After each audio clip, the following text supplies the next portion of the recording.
Light activated silicon controlled rectifier இது optoelectronic semiconductor switching device இது. அதாவது தைரிஸ்டர் ஃபேமிலியில் இது ஒரு மெம்பர்.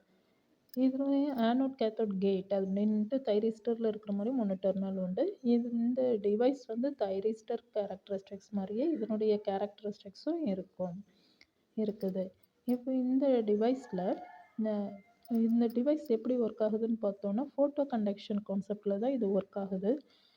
இதனுடைய சிலிக்கான் வேஃபருக்கு மேலே லைட் ரேடியேஷனை அப்ளை பண்ணும்போது இதில் எலக்ட்ரான் ஹோல் பேர் ஜென்ரேட் ஆகி கரண்ட் ஃப்ளோ ஆக ஆரம்பிக்குது. அதாவது இந்த டிவைஸ் ஆன் கண்டிஷனுக்கு வந்துடும். ஒன்ஸ் இது ஆன் ஸ்டேட்டுக்கு வந்த பிறகு இதில் விடக்கூடிய லைட் ரேடியேஷனை நம்ம நிறுத்திட்டாலும் இது கண்டினியூஸாக ஆன் கண்டிஷன்லேயே மெயின்டைன் ஆகிட்டு இருக்கும்.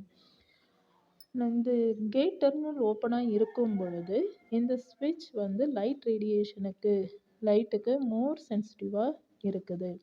கேட்டுக்கும் கேத்தோடுக்கும் இடையில் ஒரு வேரியபிள் ரெசிஸ்டர் கனெக்ட் பண்ணுறது மூலமாக இந்த டிவைஸோட லைட் சென்சிட்டிவிட்டியை வேரி பண்ணிக்கலாம். இதனுடைய ஆனோடுக்கும் கேத்தோடுக்கும் இடையில ஃப்ளோ ஆகக்கூடிய கரண்ட் ஹோல்டிங் கரண்ட்டை விட குறையும் பொழுது இந்த டிவைஸ் ஆஃப் ஸ்டேட்டுக்கு வந்துடும். இந்த டிவைஸோட அப்ளிகேஷன் பார்த்தோன்னா HVDC டிரான்ஸ்மிஷன்லையும் static reactive power or volt ampere reactive காம்பன்சேஷன்லையும் யூஸ் ஆகுது. தேங்க்யூ.